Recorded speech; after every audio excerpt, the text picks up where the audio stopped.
Hey guys, welcome to my channel. कल की video में हमने 50 क्वेश्चन कंप्लीट कर लिए थे। ये मध्य प्रदेश के ऐतिहासिक स्थल का पार्ट 2 है।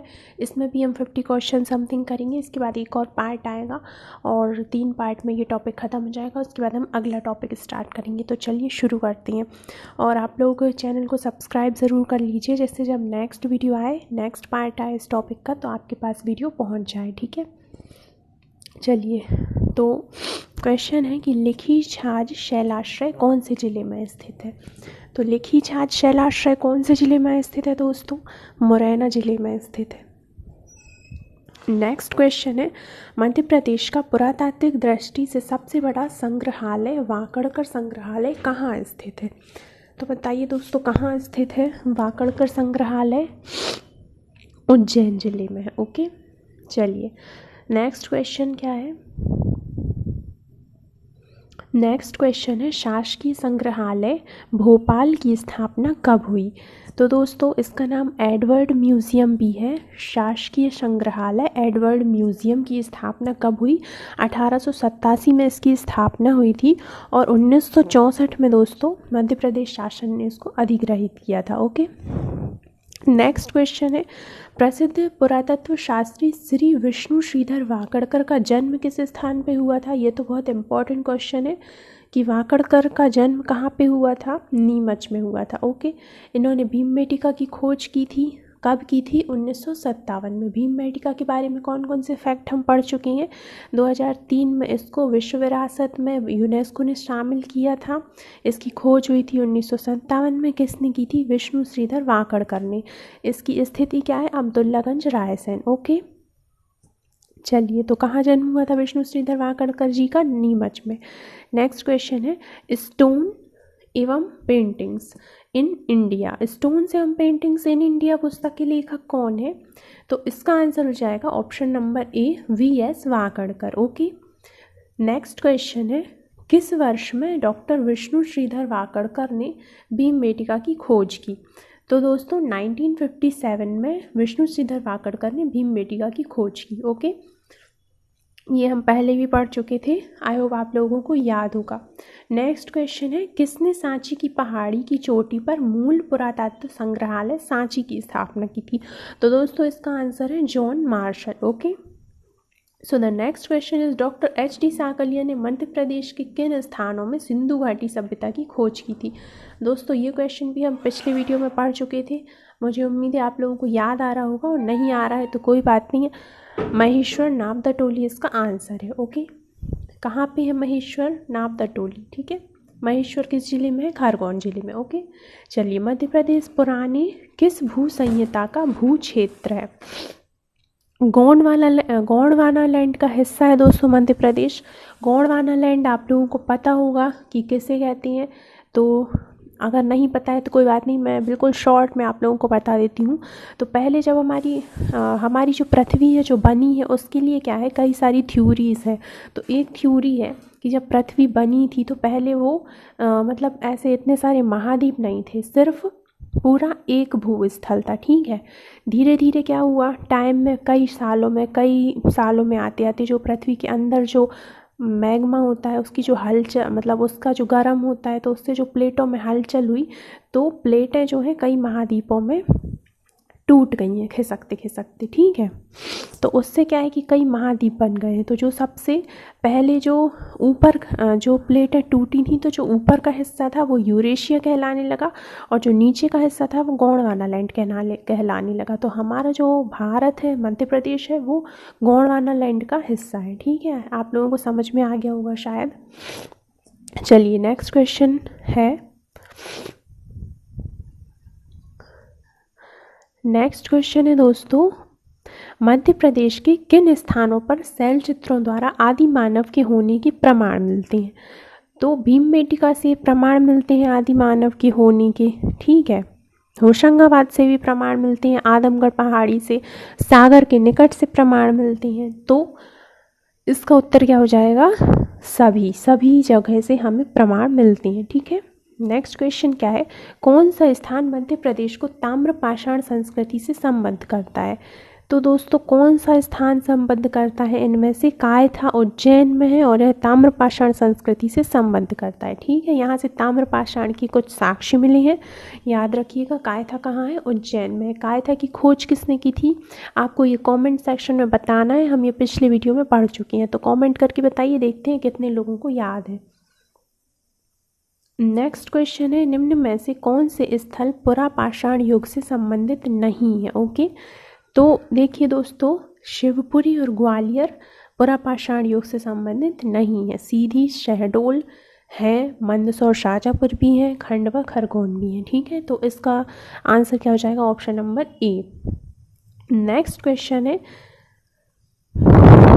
ईसा पूर्व 6ठी शताब्दी से पूर्व मध्य प्रदेश के इतिहास को जानने के मुख्य स्रोत हैं। तो देखिए दोस्तों, मध्य प्रदेश के इतिहास को उस समय जानने के लिए ये सभी स्रोत थे, वेद, पुराण, महाकाव्य। तो ऑप्शन नंबर डी सही आंसर हो जाएगा, उपरोक्त सभी। ओके, नेक्स्ट क्वेश्चन है, वैदिक साहित्य में उल्लेखित जो कारुष देश है, मध्य प्रदेश का कौन सा क्षेत्र कहलाता है? तो देखिए दोस्तों, क्या था कि जो वैदिक काल में एक मनु थे, मनु वैवस्वत उनका नाम था, तो उनके पुत्र थे कारुष। तो उन्होंने क्या है, जो बघेलखंड वाला एरिया है वहाँ पे उनने क्या किया था, एक कारुष साम्राज्य स्थापित किया था। किसने? मनु वैवस्वत के जो पुत्र थे कारुष, उन्होंने। तो वो क्या है, कारुष वंश कहलाने लगा, कारुष देश कहलाने लगा। तो वो बघेलखंड वाला एरिया था, है ना। तो इसका आंसर क्या हो जाएगा? Option number B, Baghelkhand. Next question क्या है, चंद्रवंश के राजा ययाति ने साम्राज्य विस्तार के रूप में मध्य प्रदेश के कौन से क्षेत्र पर शासन किया? चंद्रवंश के राजा ययाति ने, ये चंद्रवंश क्या है आप लोग थोड़ा सा समझ लीजिए, जिससे आप लोगों को चीज़ें याद करने में आसानी होगी। जो मनु वैवस्वत थे, जो हमने अभी ऊपर डिस्कस किया था, तो मनु वैवस्वत की पुत्री थी एक इला नाम की। ठीक है, इनका विवाह हुआ था राजा सोम से। तो सोम ने जो है चंद्रवंश की नींव डाली थी। ठीक है, तो इसी चंद्रवंश के राजा आते हैं ययाति। उन्होंने साम्राज्य विस्तार के रूप में मध्य प्रदेश की कौन से क्षेत्र पर शासन किया था? तो ये क्वेश्चन है, तो देख लेते हैं इसके ऑप्शंस। ठीक है, तो इन्होंने मालवा, बुंदेलखंड, बघेलखंड तीनों पे शासन किया, तो ऑप्शन नंबर डी राइट हो जाएगा। ठीक है, तो नेक्स्ट क्वेश्चन है, किस वेद के अंतर्गत प्रदेश की जीवनदायिनी नदी नर्मदा का उल्लेख रेवा के नाम से मिलता है? तो ऋग्वेद में दोस्तों, ऋग्वेद इसका आंसर हो जाएगा। ऋग्वेद में रेवा के नाम से उल्लेख मिलता है नर्मदा नदी का, और नर्मदा नदी का विवाह पुरुकत्स से हुआ था, उसके बाद उनका नाम नर्मदा पड़ गया था, पहले उनका नाम रेवा था। ओके, नेक्स्ट क्वेश्चन है, चंद्रवंशी राजा ययाति ने साम्राज्य का विभाजन करके अपने यदु को कौन सी नदी का सिंचित प्रदेश प्रदान किया था? ठीक है, तो अभी हमने जो चंद्रवंश के बारे में डिस्कस किया था, चंद्रवंशी राजा थे एक ययाति, उनके क्या है कि 5 पुत्र थे। ठीक है, तो उनके एक पुत्र थे यदु।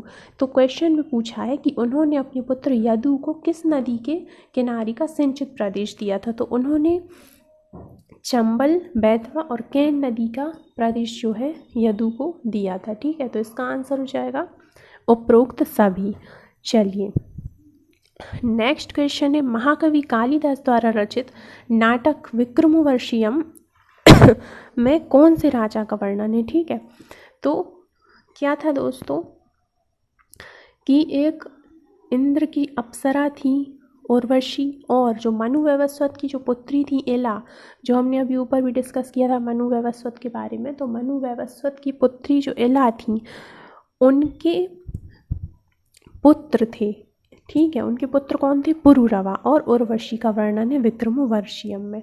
आई होप आप लोगों को समझ में आ रहा होगा। नेक्स्ट क्वेश्चन है, किस ग्रंथ में उल्लेख है कि बुद्ध काल में अवंती की राजधानी उज्जैनी थी? तो किस ग्रंथ में वर्णन है बताइए? पाली ग्रंथ इसका आंसर हो जाएगा। ठीक है, पाली ग्रंथ में वर्णन है कि बुद्ध काल में अवंती की राजधानी क्या थी? उज्जैनी थी। राजा मांधाता के पुत्र पुरुकत्स ने नागवंशी कन्या से विवाह किया, उसका नाम था। तो राजा जो मांधाता थे, उनके पुत्र थे पुरुकत्स, उन्होंने एक नागवंशी कन्या से विवाह किया था, उसका नाम क्या था? रेवा। कहानी समझ लीजिए, थोड़ा सा आप लोगों को याद करने में आसानी हो जाएगी। क्या था कि एक नागवंशी राजा थे, उनके यहाँ पे क्या था कि मौर्य गंधर्वों ने आक्रमण किया था। तो उन्होंने अपनी सहायता के लिए राजा मानधाता को बुलाया। राजा मानधाता से उन्होंने कहा कि आप हमारी सहायता कीजिए। तो मानधाता ने क्या किया, अपने पुत्र पुरुकत्स को भेज दिया। पुरुकत्स ने मौर्य गंधर्वों को पराजित कर दिया। ठीक है, तो इससे क्या है, खुश होकर जो नागवंशी राजा थे, उनका नाम मुझे अभी याद नहीं आ रहा है,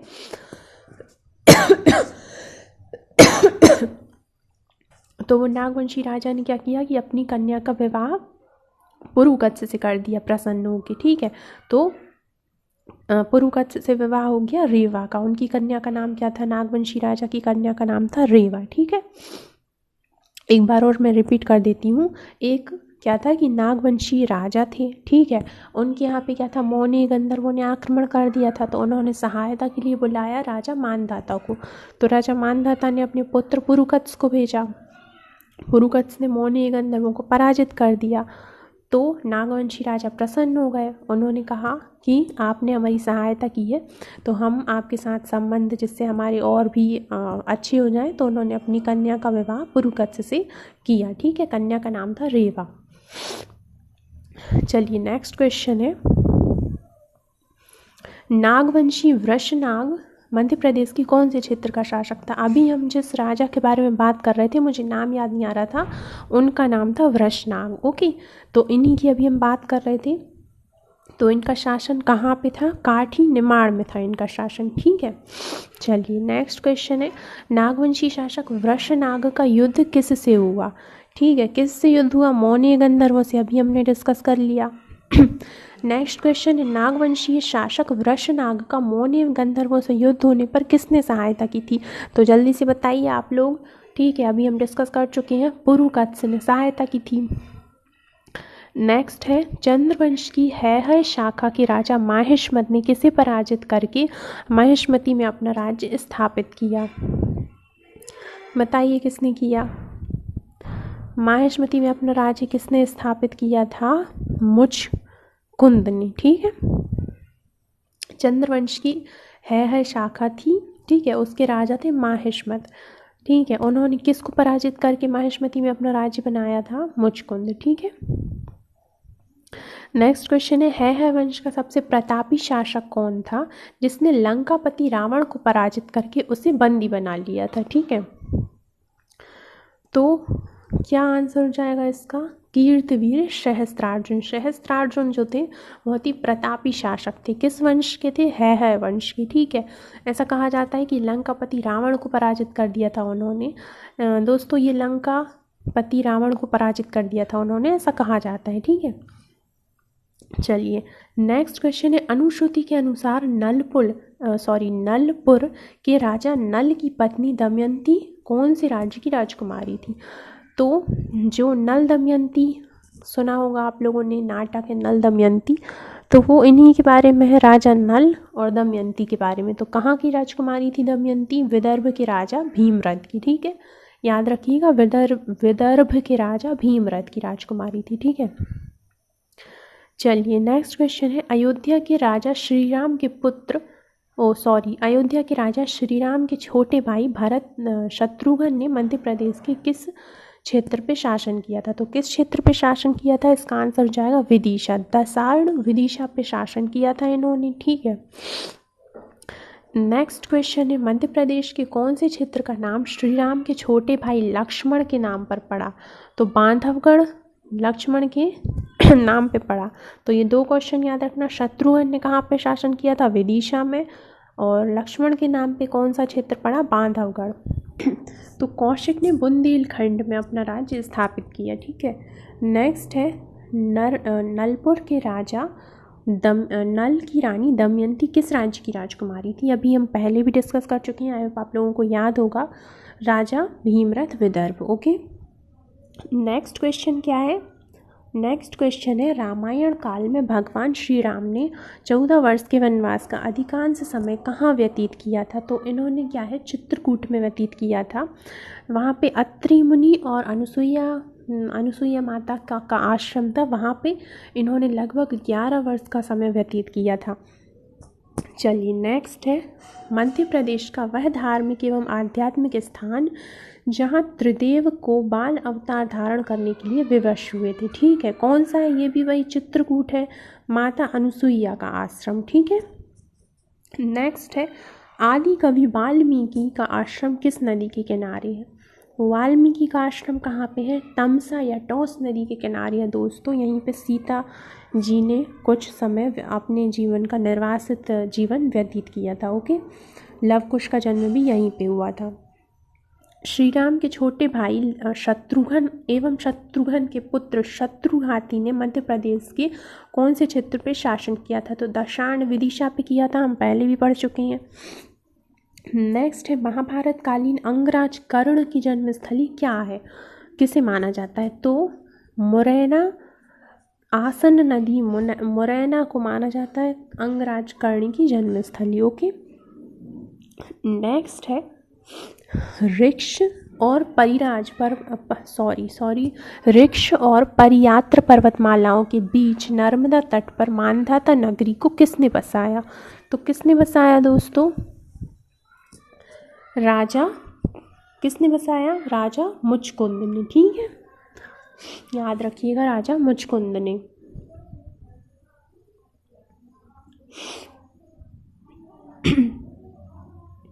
मांधाता नगर का संस्थापक कौन है? राजा मुचकुंद इक्ष्वाकु वंश के राजा थे, जिन्होंने विंध्य एवं सतपुड़ा पर्वतमालाओं के बीच मांधाता नगरी की स्थापना की थी। कालांतर में यदु वंश की है नामक शाखा के राजा माहेश्मत ने मांधाता नगरी पर अधिकार करके इसका नाम माहेश्मती कर दिया था। राजा मुचकुंद की गुफा कहाँ पर स्थित है? मुचकुंद राजा की गुफा कहाँ पे है बताइए? मुरैना में है। ठीक है, मुचकुंद राजा की गुफा मुरैना। स्कंद पुराण के अनुसार भगवान श्री कृष्ण की शिक्षा स्थली कहाँ पे है? सांदीपनी आश्रम उज्जैन, यानी इसका आंसर क्या हो जाएगा? अवंती। ठीक है। नेक्स्ट है, भगवान श्री राम के गुरु का नाम क्या था? तो सांदीपनी उनके गुरु का नाम था, और इसमें अंगीरा दिया है एक और, तो अंगीरा भी याद रखिएगा, अंगीरा और सांदीपनी। ओके।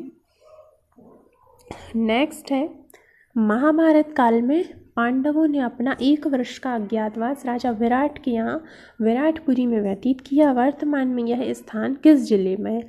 तो जो सोहागपुर है, सोहागपुर शहडोल में है सोहागपुर। ठीक है, वहीं पे एक विराटपुरी में राजा विराट के यहाँ पे पांडवों ने अपने जीवन का अज्ञातवास का 1 वर्ष व्यतीत किया था। ठीक है। नेक्स्ट क्वेश्चन है, महाभारत युद्ध में कौन से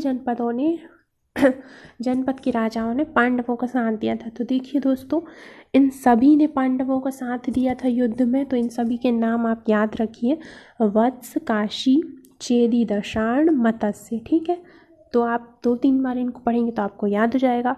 एक बार और रिपीट कर लेते हैं, वत्स, काशी, चेदी, दशार्ण, मत्स्य। ठीक है। अब नेक्स्ट क्वेश्चन है कि किन ने कौरवों की ओर से युद्ध लड़ा था? तो इसका आंसर भी ऑप्शन डी हो जाएगा, उपरोक्त सभी। तो ये आपको याद रखना है कि किस किस ने कौरवों की तरफ से किया, किस किस ने पांडवों की तरफ से युद्ध किया।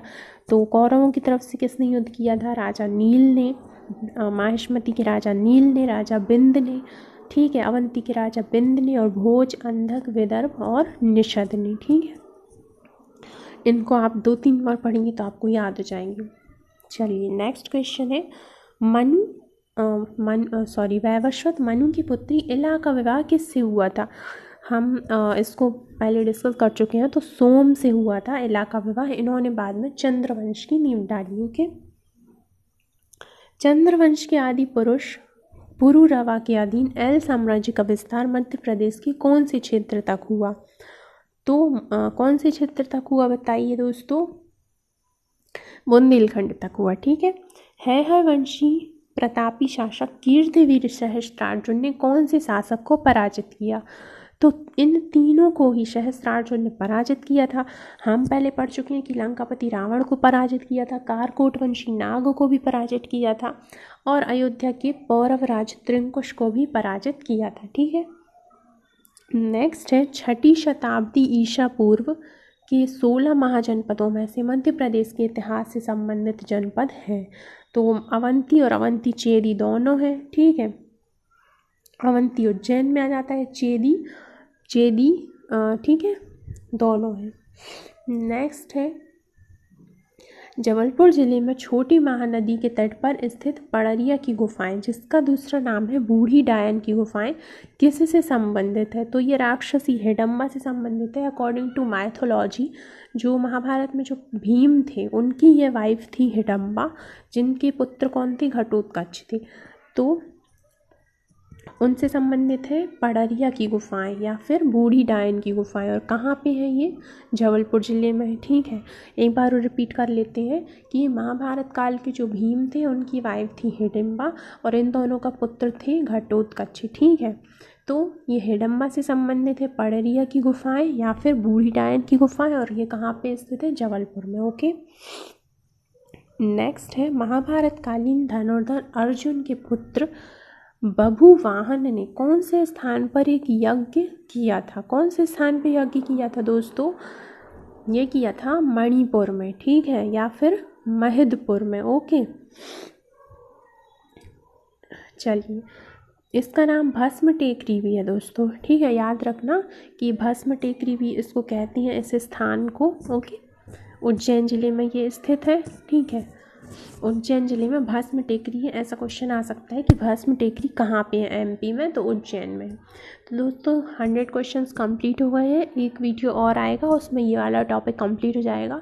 तो चैनल को सब्सक्राइब कर लीजिए, जैसे नेक्स्ट पार्ट का नोटिफिकेशन आ जाए आपके पास। जब भी वीडियो अपलोड होगा आपके पास नोटिफिकेशन पहुँच जाएगा। और वीडियो को लाइक कीजिए, यदि पसंद आया हो तो अपने दोस्तों के साथ शेयर कीजिए। Thank you so much, bye.